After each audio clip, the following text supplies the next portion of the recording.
Hello, everybody, and welcome to Pod Stallions, the official podcast of PodStallions.com. My name is Frick, and with me to my left is Frack. How are you doing, Frack? Very well, Brick. Yes. It's a lovely Sunday afternoon, Mother's Day. Yes. And what better way to honor our mothers than record an episode? Do a podcast and make which they don't. Yeah. Both. I don't know about your mom, but my mom does not know about this. No. Neither does mine. But my sister listens. Yes. And you had an interesting idea for this one, didn't we, Brian? Well, yeah. In the last episode, we talked about busted pilots, and it's an obsession of mine. And I think you share that obsession a little bit. And we decided to come up with like a format where we each make each other watch a busted TV pilot on YouTube. And I was kind of, in typical fashion of our show, you went a different way with it, and I respect it. I sent you something insanely terrible to hurt you, and you sent back the most sincere, like, this, look at this, tell me what you think of this. And well, damn you, Jason, I was almost weeping. And so this is basically our battle of the pilots. And I want to do this regularly because it's one of my favorite things to talk about, and no one wants to talk to me about it. Like, I am not invited to many parties. So, so we basically chose two TV pilots that did not make it to air, watched them, and now we get to discuss them. So, why don't we jump into mine? Yes. Because, like I said, I chose the thing that you could totally see why it didn't make it to television. And it was the Irwin Allen Man from the 25th Century TV pilot. Now, when I've had this on VHS since the late 1980s. And I was always of the understanding that this thing came out in the 70s, which always made it look like the most dated thing ever. Now, according to IMDb, this is 1968, which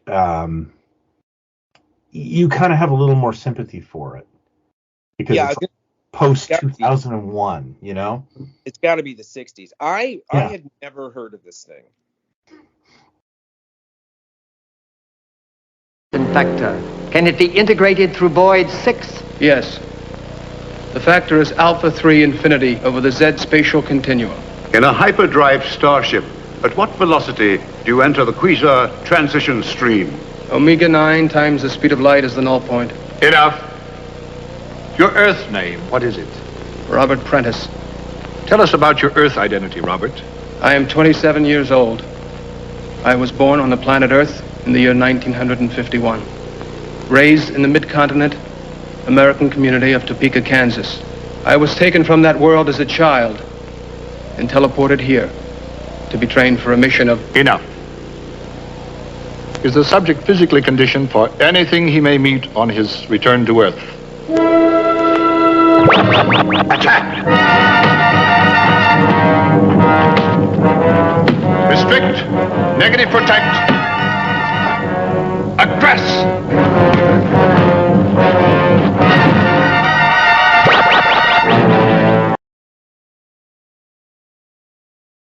I would like to give it a different name because the name is terrible. I would like to call it Irwin Allen's Kitchen Junk Drawer.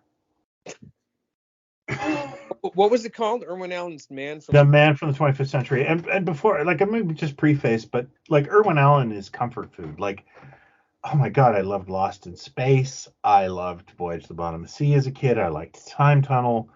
They all have their place in my heart.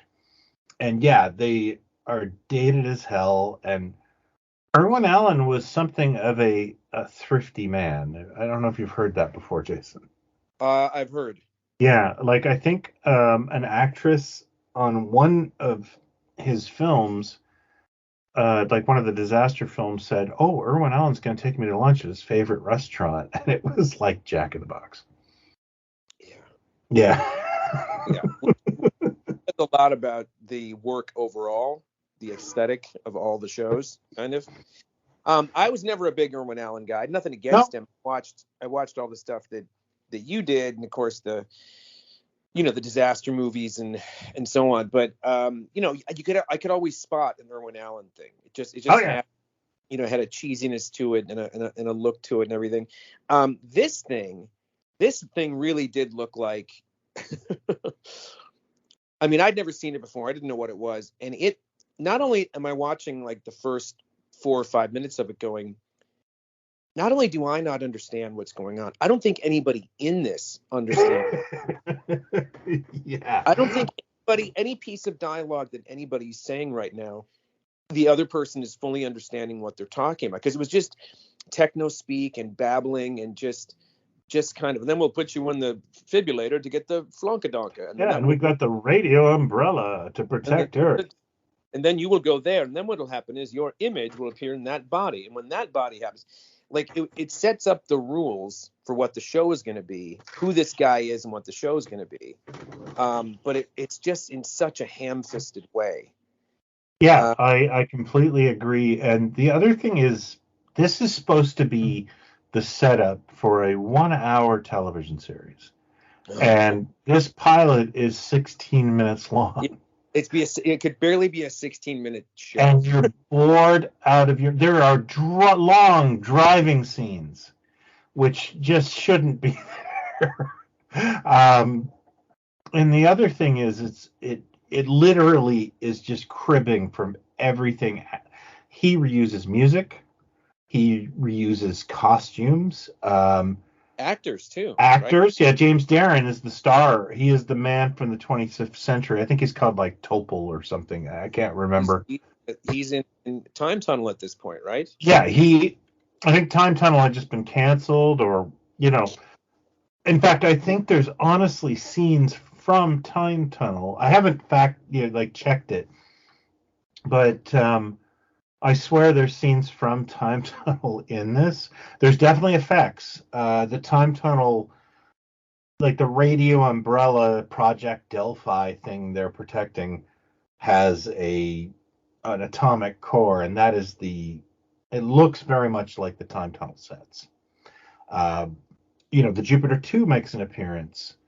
It must have. Yeah, that's how he comes to Earth in. Falling asleep at that part. Oh, okay. That was like 5 minutes in. So yeah, I think I had to. Yeah. The actor John Crawford, who plays the alien overlord that wants to destroy Earth, really sounds like Leslie Nielsen. It's insane how much he sounds like Nielsen. Just the whole thing just doesn't really make a whole heck of a lot of sense. You kind of, in fact, if anything, it looks like. This is going to sound really complicated, but if let's say it was a modern film or something, or a modern TV show, mm-hmm. would find all these EPKs or these extra things to put on as extras on the DVD. This would be something that you would put on to explain who the man from the 25th century was.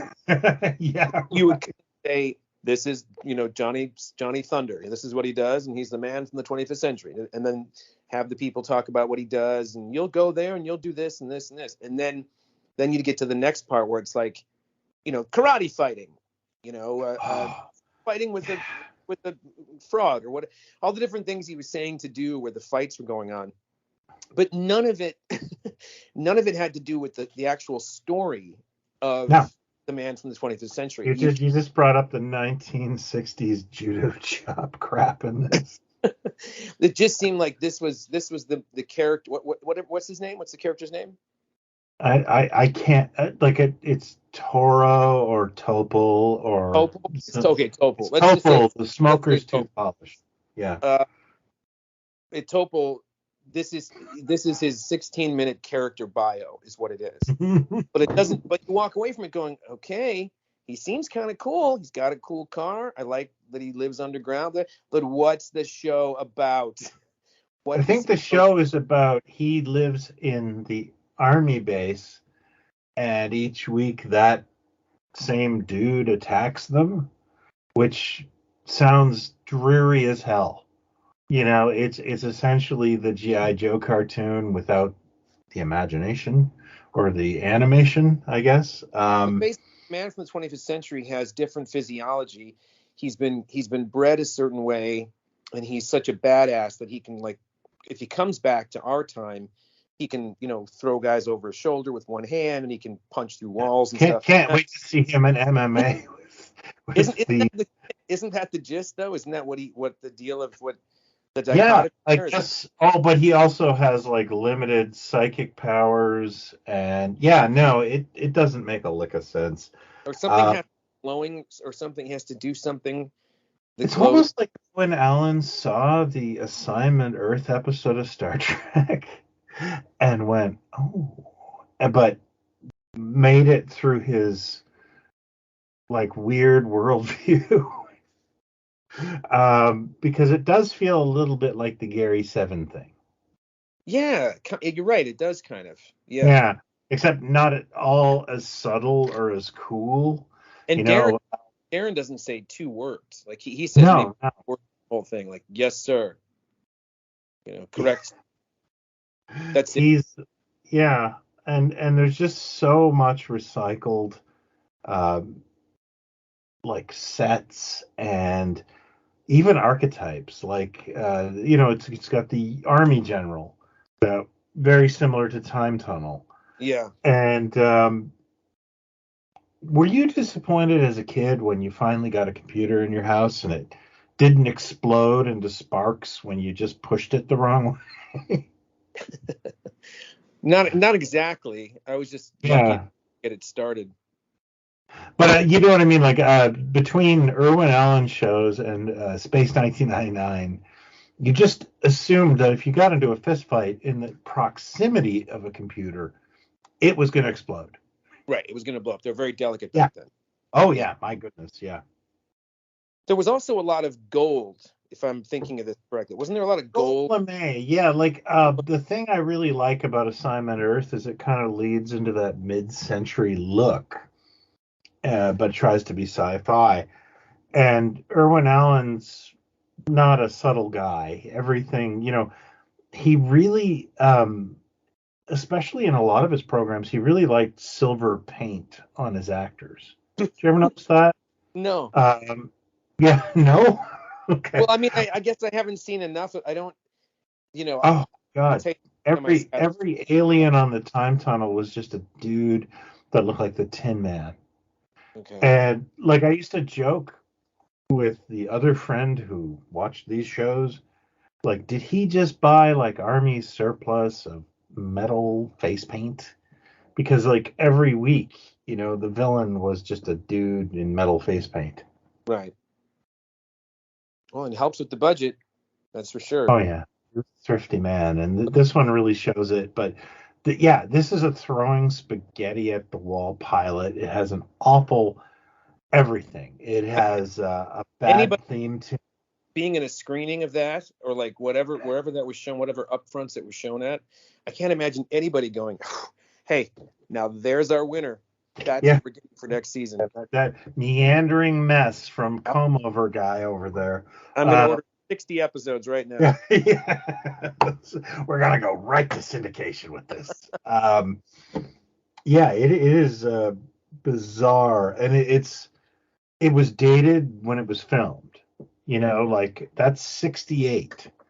And, it forgives it more than 70, which is what I originally thought the pilot was filmed at. But by 1969, it's like if you tried to do science fiction in 78, that was like Damnation Alley. My son and I were watching Damnation Alley, which I think came out the same summer as Star Wars.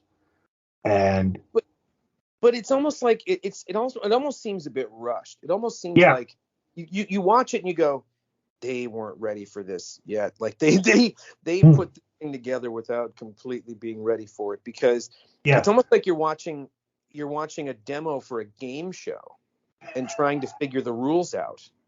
Like, if he stands on that platform, what happens? And then when this person comes along, but his powers only last for a little while when he sees the color yellow, or seemed like you guys didn't have this fully fleshed out, did you? You just needed to get something to present and knock this together. That's what it feels like. I would like to believe that if you asked James Darren about this, he would go, because I believe he's still alive, and he would go, I don't know what you're talking about. I don't remember doing it. Yeah, because this had to be an afternoon in his life. And we did so much acid. Yeah. Then. Yeah, Time Tunnel was canceled in 1967. It was a single season wonder. So Irwin Allen was like, "Don't worry, James. Yeah, I got you. We got you, babe. Yeah." You thought Time Tunnel was good. Wait till you hear about the man from the 25th century. This thing's gonna run through the 80s. Yeah. You're gonna be signing at conventions. Well, it was an interesting, because I'd never seen it, so it was certainly an interesting watch. Yeah, I have much worse to throw at you. Good. And I'm hoping this turns into one of those, like trying to find the worst thing ever to show each other. Oh, okay. And I think I misunderstood the assignment. Yeah, you totally did, because like you sent me something and I'm like, damn you. It's just like when we pick our favorite movies of the year and I'm talking about like exploitation and you're like, I saw this fantastic documentary, and it's just like, Well, I didn't know the edict was find the cheesiest unmade pilot you can think of, and let's cover those. So you had to find the most heartfelt thing I've ever seen as a pilot. Like that may be a little heavy-handed, but I couldn't get over how much I thought this wasn't terrible. I am gonna be nice to it. I will be kind to it. Yeah. I'll tell you all the ways it doesn't work and why it doesn't work. Okay, but, I actually think we're going to talk more about this than anything I will throw at you ever. Well, when I think about pilots that didn't make it, I tend to think certain ones land in my brain. Certainly UK pilots that came over here and nothing happened with. Remakes, we've gone over that sort of thing, but there's a ton did the Red Dwarf episode, and there's a ton of US pilots made for UK shows. And in 2008, so this is right around the time that not long after the time that I'm knocking on doors every other day trying to get the license for Spaced, the show that Simon Pegg and what she was then known as Jessica Stevenson wrote together. They were all directed by Jessica Hines now, right? Jessica Hines now. And Edgar Wright directed all of them, and Nick Frost is in it, and Mark Heap, and lots of familiar faces like Reese Shearsmith, pops in, and well, actually, two of the League of Gentlemen show up in it. Who else? There's just a bunch of faces some of the Bill Bailey's in it. When you watch it, you just go, oh my God. And if you've never seen Spaced, you out there listening, I'm sure you can find it on Freevee or BritBox. It's on YouTube. Maybe they're all up on YouTube. I was obsessed with this show. Like I first knew about Spaced seeing an article in SFX magazine, and I recognized Simon Pegg and kind of read the brief, and I went, oh, okay, this looks interesting. And then it wasn't until the first series got on DVD, Region 2, that I started watching it. It was the perfect thing at the perfect time, because it was the show on television that was about late 20-somethings, early 30-somethings that still hadn't got their lives figured out. But it was really, really brilliant about pop culture references. Yes. The lead character was a struggling comic book artist. The lead female character was a struggling writer. His best friend is kind of a military dude. Her best friend is into fashion and kind of an airhead. Then there's two of the roommates, because it's a like a quadplex that they live in. The woman that owns the place, and then another wacky. Yeah, my delightful. I love the woman that owns the place. Yeah. Yeah. So and I actually, oddly enough, rewatched it a while back because I hadn't seen it in a long time. Like I say, sometimes I need to get a lot of distance from things if I know them too well to just then give it another go. And so I just kind of had it on the background. This is a couple months ago, and just found how surprisingly fresh it all seemed. Like it all comes together. The jokes, the precision with which they did these things, and it was written very much in the slightly they slightly had Simpsons in mind, not so much Family Guy, but Simpsons in mind. When you could say, oh well, at least it wasn't like it was the last time you went there, and then cut to an image in his brain where last time he ran out of the store crying or something. Yeah, like I came into the show much later than you. My friend Joe DeRowan at the Meager Museum, he sent me the DVD of it and said, you got to watch this. And I was sort of like, all right. And I watched it, and I was like, you're a person in a desert sometimes when a show gets you. And the space, you just immediately went, oh yeah, no, I totally get this. And being, semi-homeless in the 90s, I also get that that aspect of it. And so right there you go, on paper, conceptually, this should work anywhere else, and you can reinvent it in different parts of the world and pop the characters out. But it's interesting because it is an extremely British show as well. Something always gets rubbed out in the wash there. When Seinfeld was on, people used to joke about like the Drake's coffee cakes and Yoo-hoo and things that were very, very, very East Coast, and that much of the rest of the country might not get. But it didn't really matter.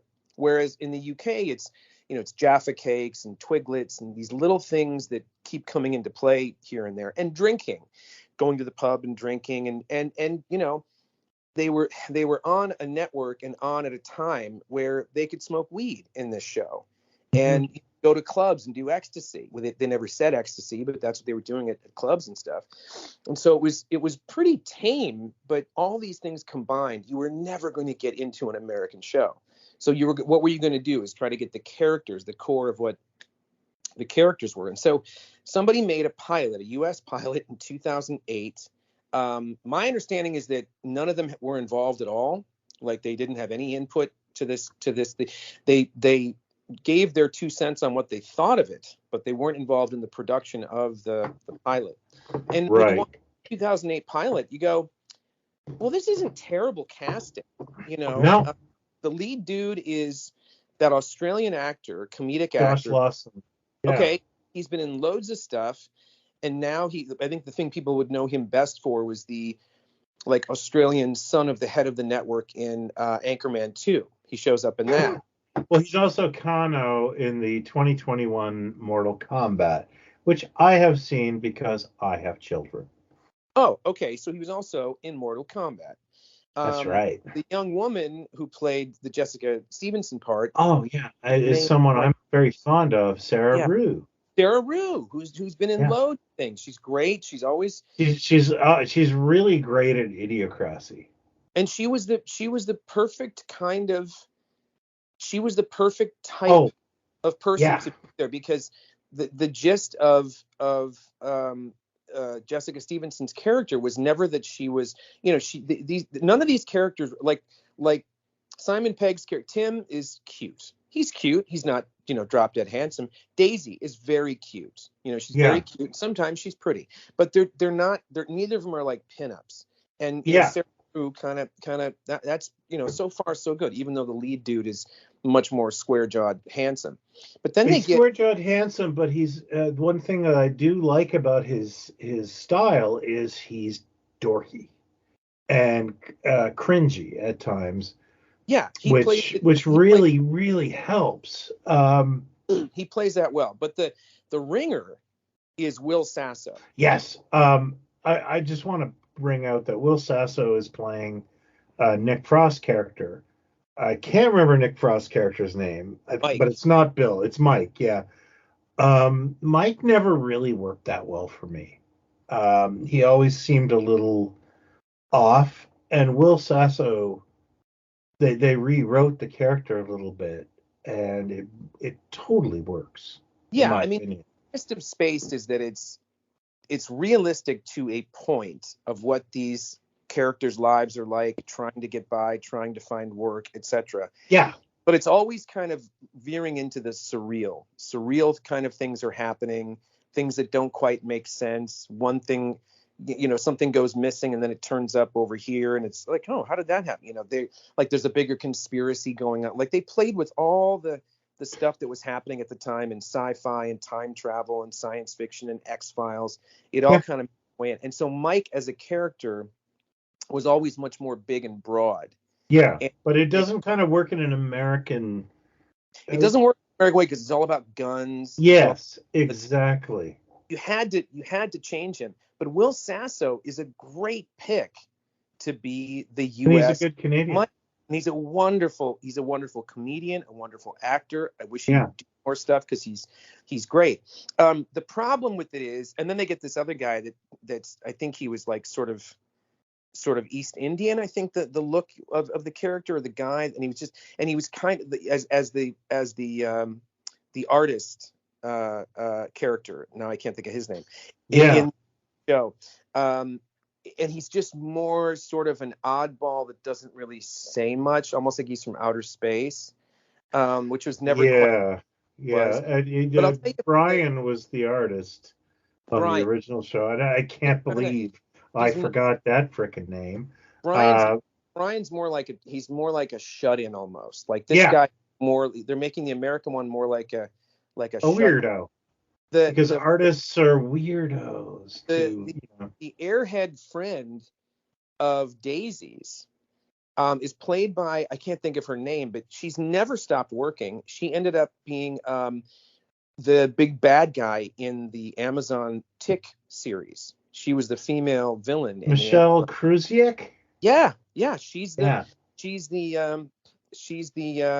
friend of Daisy's. Twist. Her name is Twist. Twist, yeah. But Twist, and she is a weird, complete 180 from Twist. Yeah. She looks like a very calculating person, and Twist's airheadiness is big and broad too. Like it's all kind of big and broad, but then the original one, it can be big and broad, but then it kind of lives and breathes on the small moments that work, the little turns, So when you're watching this pilot, I mean, because I know the original so well, I know that they're picking and choosing things from other scripts to stick in here. So if all of a sudden you've got a moment that doesn't happen until episode 3 or 4, they're just dropping it in here to kind of do this blender to sell the show. Here's what made the show work.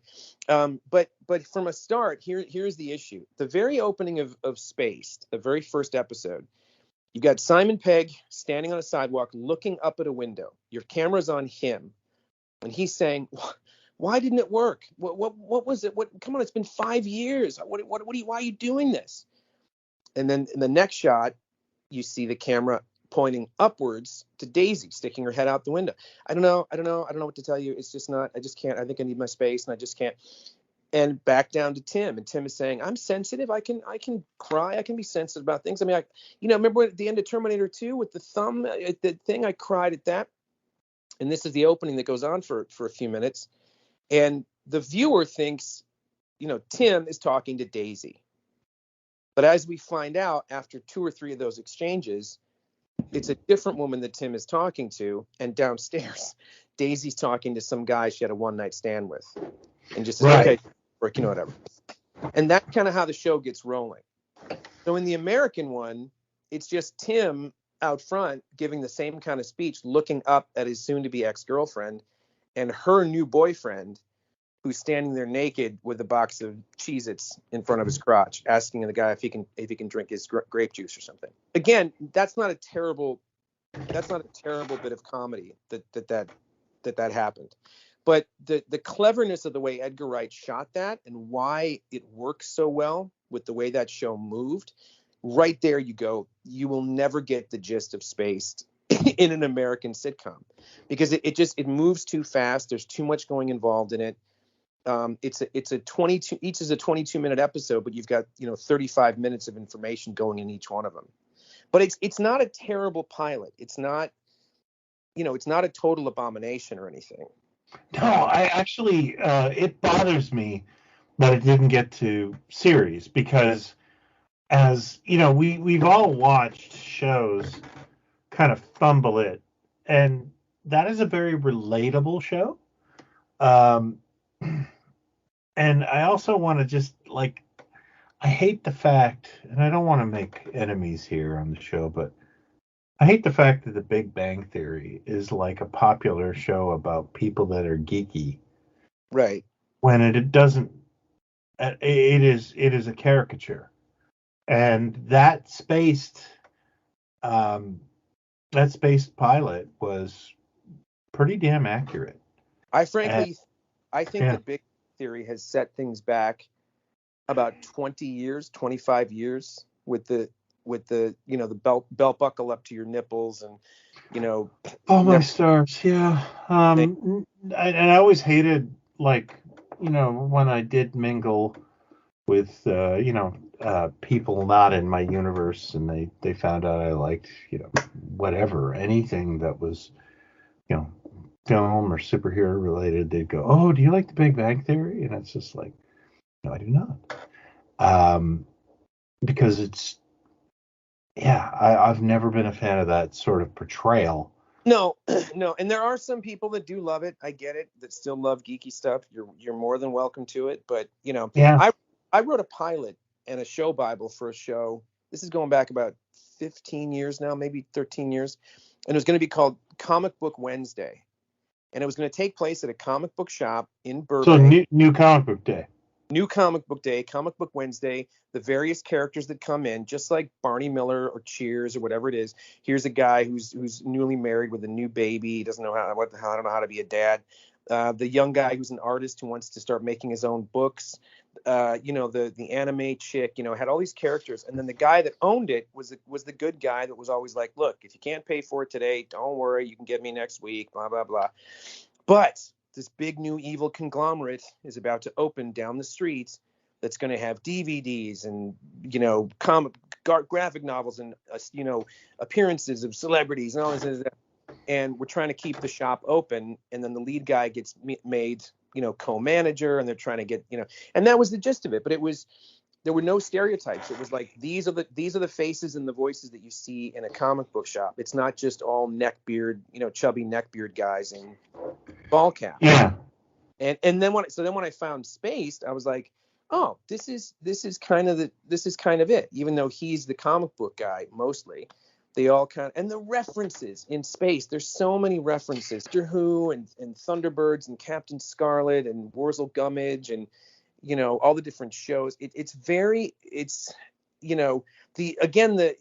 could probably do it, but just like Life on Mars, when we talked about that, a lot of Spaced has to do with a certain age group getting wasted, coming home and lighting up a joint and just playing video games and not doing anything. And you'd have to spend a lot more time in the coffee shop probably in the American Spaced than anything else. And right. Because you couldn't actually depict what's going on in real places, right? Yeah, you'd want it, if you'd want to do it, you'd want it so it didn't look like every other sitcom of characters out there. So having said that, with who they chose for these roles, they did a nice job. They weren't out there looking for sexy Tim, sexy Mike, sexiest Thank you. And so they did a really good job of trying to match to the UK characters, I thought. Yeah, the Red Dwarf pilots always suffer from being too sexy, Yeah, the IT crowd too. Yeah. Sorry, I had a cough there. Joel McHale as Roy. Oh my God! I love Joel McHale, but no, you can't do that. And we'll have to do that pilot as well in this series. Yeah. But I think I was over overwhelmed by the fact that, yes, the lead is much more handsome than Simon Pegg, but he's overcompensating by just being vulnerable and dorky, which feels right. And that's American Jessica Hines. You know, the woman that, yeah. Any of them, she was, I thought, oof, that's really good casting. You know. Yeah, she's unconventionally beautiful. Yes. Yes. Totally. And a believable. They're a believable couple, just like the first film, like the first series was, and you're rooting for them. You want them to get together, and I think that is absolutely perfect for the show. And once you get those two, the rest kind of should build itself. And I really feel like it's hands down you won this episode if we were doing it as a competition. Oh, I didn't know it was a competition. It isn't. But I was saying that maybe we should morph this into a show where we each try to pick one that is, how do we put this? Something that would go to series. Wait, say that again. We're going to pitch our show to go to series? Yeah, well, no. Well, we can pitch the networks every sweeps. Pitch this. What I was trying to say is we should get this into a competition where we try to pick a busted pilot on the merits of this should have gone to series. Oh, a pilot that we think should have been given a chance and should have gone to series. Or I could just be messing with you each week. I don't care. This could be, I didn't look at this pilot and go, oh God, just embarrassing. It's a pilot. They're going to find their feet. And I think one of the guys that did this pilot, not that I'm a big Will and Grace guy, but I've seen enough of it. I think he was one of the EPs on Will and Grace, like the entire series. So no kidding. He wasn't a nobody. He knew kind of what he must have been a fan of the show, and he knew what he thought, made shows work. And it just, it was more tame, with the let's go get instead of going to the pub, let's go get a donut or something. And America is much more like the UK is so much easier to market to in that way. You mean just for a new show, you mean? Or no, I just mean that America is very large and broad. Right. And what goes on, you said it yourself, East Coast references on Seinfeld don't always translate on the West Coast. Right. The UK is a very small place filled with people. Oh, so totally. they all have communal, humor. And I don't know what it is. Maybe it's because I'm Canadian and, my grandparents from the UK, but I find their humor very relatable. And but that doesn't mean it translates to everyone in the world. Right. It's the stuff that's in most of those shows translates to most of the UK. From the time I was a kid, I remember always hearing about bank holiday week. Right. Yeah. It would mean that, the bank wasn't open on Monday, so it was a 3-day weekend or whatever. And one of the things that was synonymous with bank holiday weekends was an airing, and at Christmas time especially, an airing of Flash Gordon, the movie. This was just that an entire generation of kids, now 2 generations have grown up with, is them showing Flash Gordon on the weekend, on bank holiday weekend. And the other one is The Italian Job. You mention those to any Brit, and they're gonna go, oh, that reminds me of bank holiday weekends. They would run that movie and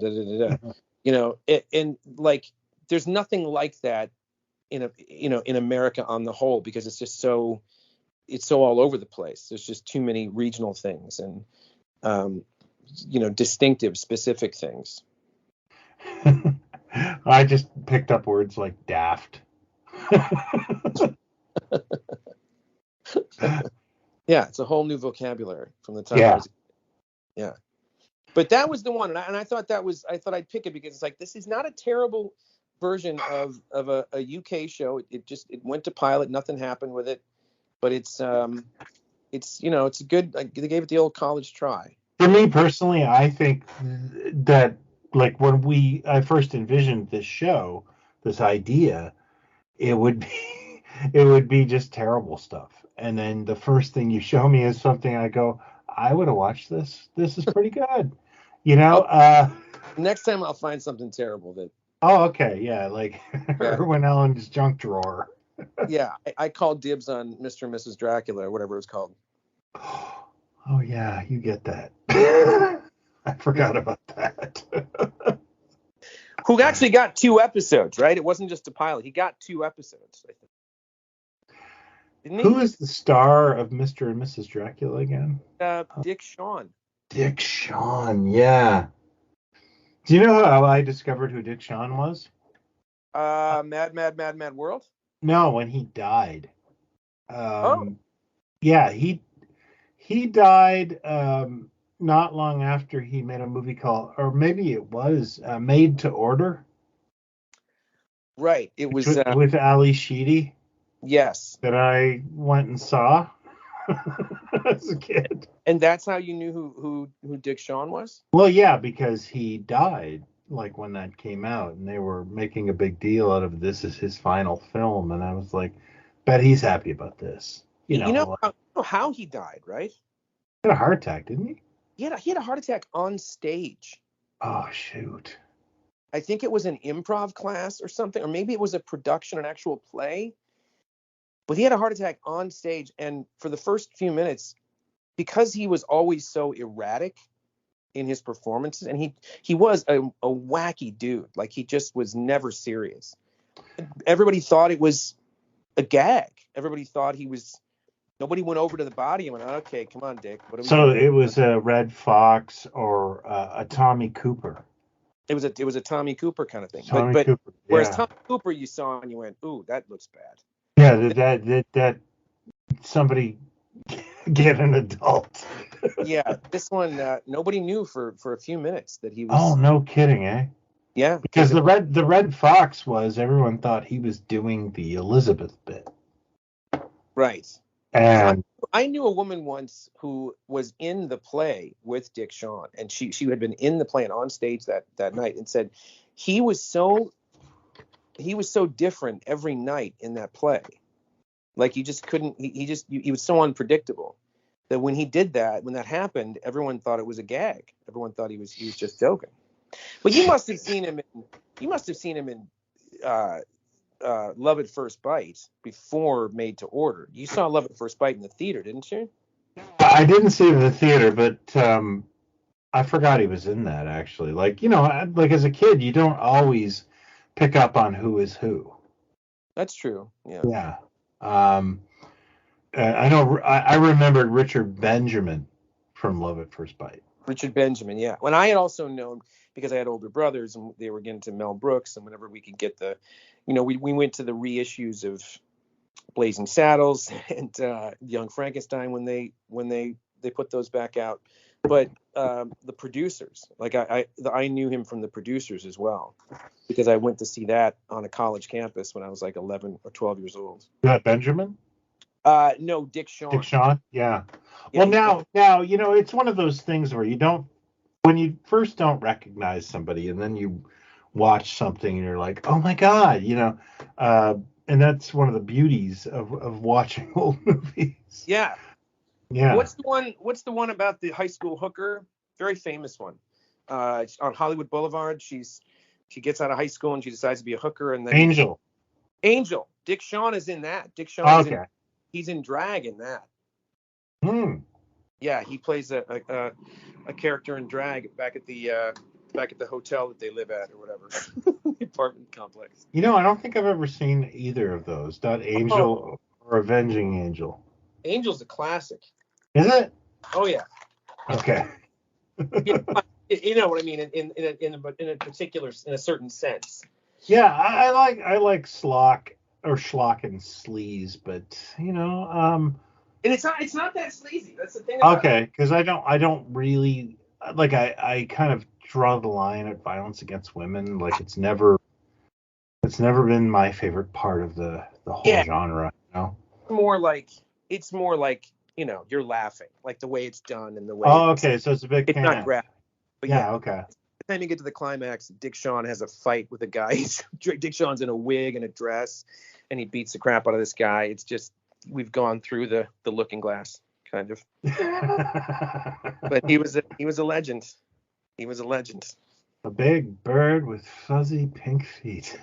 I had, just as an aside, speaking of all these things, and Flash Gordon, I had a few more sessions the last week and this week for Chrysler, and I forget that where I go. How is Mr. Iacocca? He's doing well.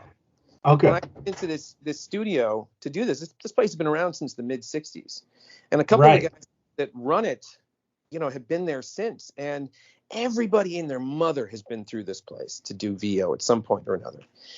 And I'm dealing with one of the engineers, and he goes, "Well, my dad was a big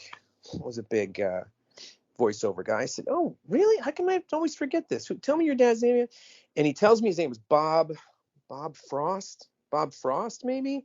No, that's not right. Bob something.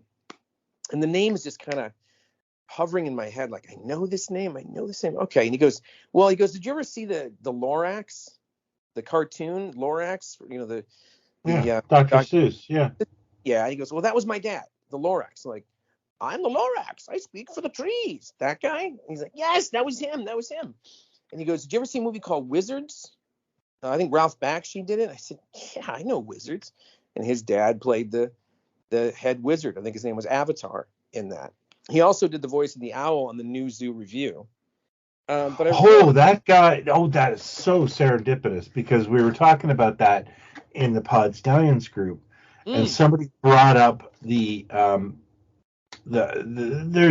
is a infamous new Zoo Revue blooper reel, and the owl is exceptionally quick-witted. Yes. And like to the point of like, damn, dude, like you are funny. That's his dad, and they shot that. So you had, I think they were kind of like little people in those costumes, and the voice actors were off stage but on stage. And they were talking into microphones to do the voices, and so when they slipped up or they wanted to do a blooper or something, that's where they were doing it from. Okay, we got to talk New Zoo Revue for a minute. So his dad was the owl in News Review and did the voice of the Grape Ape, the great Grape Ape cartoon. That was his dad. Holy crap, really? But I said, something is still sticking in my head about it. And I realized when Filmation originally went to do the Flash Gordon movie, they were making a 90-minute animated film for late night, for adults, for prime time. That was the initial idea for that Filmation series. But the network saw it and saw some of it and went, no, let's make it a series. This is too good for just one thing. Let's make it a series. And so he kind of puts the 90-minute thing aside and starts to go after it as a series. But of course, the first 30 minutes it's in the TV movie is where, Flash Gordon is down in London. It's being bombed by the Nazis. Yeah. There's like Stukas, all that stuff. But that's all been taken out and whatever. Anyway, the only two things that change besides some of the editing is a couple of voices. And so in the original film that didn't actually finally air until 1982 on NBC. Okay, yeah, I saw that on NBC one Sunday afternoon.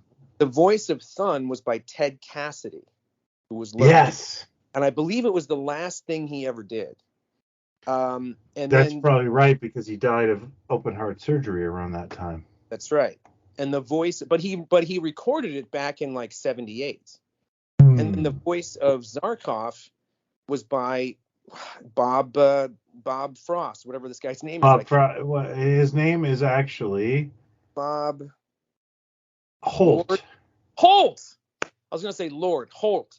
Yeah, I looked up Bob Holt. So Bob Holt, he was in Charlotte's Web. He was the Lorax. He was the voice of the Mogwai. He did a bunch of he did Dungeons and Dragons. He was the Shadow Demon. He worked I'm just trying to. Oh yes, a busy man. Oh God. Oh, he was the voice of the Hulk. Yes, in yes, the 80s Hulk TV yes. series. The Hulk, I think it was the one right after the one that was Spider-Man and His Amazing Friends. It was the one after that. Yeah, I'm Like just gonna see. that's quite a resume of stuff. Oh yeah, no, this, And this dude, good this friends. dude got around. He was good Oh, friends. and he was in Kentucky Fried Movie doing various voiceovers. Yes, and he was good friends with Bob Ridgely, who did the voice of Flash Gordon and Tarzan in the Tarzan cartoon. And he was the Colonel. And he was the Colonel in Boogie Nights. And of course, they were good friends with Ernie Anderson, who's Paul Thomas' father. Okay. They all knew each other. They all partied together and did all kinds of horrible shit Holt together. was the voice of the demon in the blaxploitation ripoff of The Exorcist called Abbey. Oh, Holt. Holt voiced the demon. Wow. And there is a scene in Abbey, and that even makes it more funny because, Abbey is a blaxploitation version of The Exorcist, but the demon is being voiced by a white guy. But there's a scene where the demon just goes, bullshit. And I just realized that came out of a white dude. Bob Holt. Well, he also Bob Holt. He worked with. That's the Grape Ape, everyone. He worked with Bakshi on Fritz the Cat. He did some voices in Fritz the Cat. So I think Bakshi kept bringing him back for stuff. So I'm thinking he did Heavy Traffic. He might have done some other voices like that in some of the Bakshi stuff. I don't think he did any voices in Lord of the Rings, but he was the wizard Avatar in the movie Wizards. And of course he can't sit through Falk in that. He's he's doing Peter Falk. Oh yeah, he's got the little cigar in his mouth. That guy. Yeah, little wizard. But I thought, wow, what a smart. He's like, I said, New Zoo Revue? You're kidding me. Yeah, So New Zoo Revue is a show that I remember mainly because of the reruns just before Star Blazers when I was a kid. Yeah. So we'd watch it, and I've talked about this to a few friends of mine before, but the main stars of the show are Doug and Emmy Jo. Do you remember this show? Oh, I think they were married. Yeah, and you have to sit there and go, lucky bastard. How is this? And a friend of mine, I think one of the members of the Pod Stallions group, John Davis, always jokes about this. Is they have like questions for Doug and Emmy Jo, and he sometimes joins them on like a Sunday morning and talks to them. And I joked, all my questions are, does Doug have photos of Emmy Jo? Did Doug save Emmy Jo's dad's life? Because I just don't get the thing. Wow. Because Emmy Jo, when I was like 9 watching Star Blazers, I was like, oh my God, she's hot. And I didn't care about girls at 9, It wasn't you. Decent human being and a gentleman. Did that ever occur to you? That it wasn't any blackmail of any kind? No, I wanted to know how to get in on that. Yeah, she was delightful. I was like, oh my goodness, yes. And you know what? I think she honestly was the reason that I was so into Miss Keir from D-Light. She did have a Miss Keir thing. Oh yeah. Okay. Thank you. Yeah, she did for sure. Yeah, I mean, like you're a Gen X kid and you've grown up on New Zoo Revue, and then you see Miss Keir from D-Light, you're like, sexy New Zoo Revue. Yeah. Time to get the owl suit out of the cleaners, if you know what I mean. If you guys haven't seen those bloopers, you need to see those bloopers. They're insane. It's like a 15-minute. Oh my God, they're so funny. And keep in mind. Yeah, they are of the time. 73, and it is what it is. Nobody. And I just want to. I saw something recently. Somebody has taped old SCTVs as they aired in the 70s, and there's some stuff being kind of like trimmed out of those for syndication over the years. Oh. But I saw a sketch, and I swear to God, I saw this as a kid because whoever taped this taped it off Toronto television at the time, and I remember watching SCTV live at that time. Mhm. But it is the most brutal, unfunny thing you've ever seen, and it's basically a parody of a dog food commercial where the husband comes home, the wife comes home and goes, "I got dog food." It's John Candy, and John Candy could play menacing as well as he could play comedic. Really, like he could really switch those. He gets serious, right? Sure. And Oh yeah. he immediately hits her and says, "You see that? You see that?" And he grabs the dog food and he goes, "Needs meat because my dog is no." Horrible slur, and it's not funny. Like it is like, yeah, okay, that didn't work. Uh, but holy cow, like I can't believe I don't even remember that. you wouldn't have seen it. Oh, so it never made it over here. No, I think what happened was it aired when the original show aired on Global, and then it may have gone to the original syndication point. So like if they sold it to like 25 cities in the United States. But when SCTV got packaged again, it definitely wasn't in there. It just got thrown out. Yeah, I would have. I mean, it's like there was some, it kind of swims along that whole era of darkness, that National Lampoon. Oh, certainly, yeah, like stuff that is not going to travel well. Shoot this dog kind of thing. Oh yeah. I mean, like when you look at a lot of Dave Thomas's oeuvre, that's not going to age well. Lingy Tang. People aren't so into that now, dude. I don't think they were done necessarily to stomp on stuff. They were just done because that's what they knew to do for comedy. You know what I mean? Yeah, it just was kind of anything goes sort of. Yeah. We've grown, we've matured, things are better, we know what not to do, etc.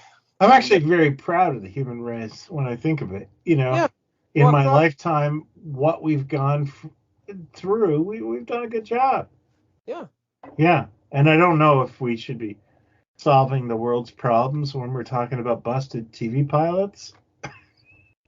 But I always talk about, I said this many times before, but I just talked about this again with somebody about, there's a lot going around now about, with the writer's strike and with, quotas for this and that, and you have to have this, and if your film is going to be nominated for an award, it has to meet this criteria, and so on and so forth. So regardless of what anybody thinks of any of that, I think we grew up in a very enlightened time. Like the stuff that we only had 3 networks, and then and then syndication, and then different things, whatever. And by the way, I had actually 4 networks because I had CBC. Well, I don't know, and I don't know what sort of boundaries were busted on your side, but I can tell you, like growing up with a show with one of the lead characters is a gay guy, like on soap. It's comedy, but yeah, a lot of jokes were at his expense. But to have a gay character in a main cast in 1977 or 78 was massive. It was massive, and stuff like that. I keep going back to the top. Even the Jeffersons, even having an interracial couple on national television was huge. For a huge part of the country that was still, living in parts of the past. We had a lot of progressive stuff in 70s and 80s television. Oh, for sure. Then again, we had a couple of white cousins driving a car in the South with a big old Dixie flag. Oh, we loved our Southern fried stuff. Even here, we like that stuff. Loads of toys with the Confederate flag everywhere. That was film for a while that nobody seemed to care about. But other than that, I think there's some pretty good choices. Hey, you know what? This has been a fun episode, and Learned a lot, especially about Bob Holt. Yeah, exactly. This has been the Bob Holt tribute episode of Pod Stallions. No, this has been a lot of fun, and I really want to dig into pilots. Let's do it. I've been collecting these for years, and I chose this one because the most obvious choice for me is probably the next one I throw at you. But yeah, I've got dozens. I can send away. Yeah.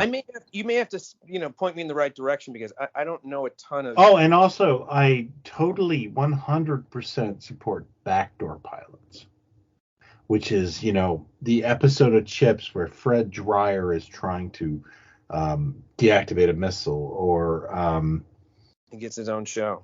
Gets his own never to happen show. Or the, you know what a backdoor pilot is, right? I know what a backdoor man is. Yeah. Oh, yeah, I do too. Zeppelin said, "Your backdoor man." Yeah. Well, he's the Lizard King is right. So yeah, I'm down for whatever. Let's do it. All right. Well, I can't wait to see the adventures we have. Can't wait to see what turns out. Yeah. The Bob Holt Tarzan Lone Ranger Adventure Hour. This is completely different from what we set out to do. Yeah, well, that would be totally in line with my ADHD. All right, man. All right, that was good. Yeah, that was fun. Do it again soon. Yeah. Thanks, everybody, and see you in the Pod Stallions Facebook group.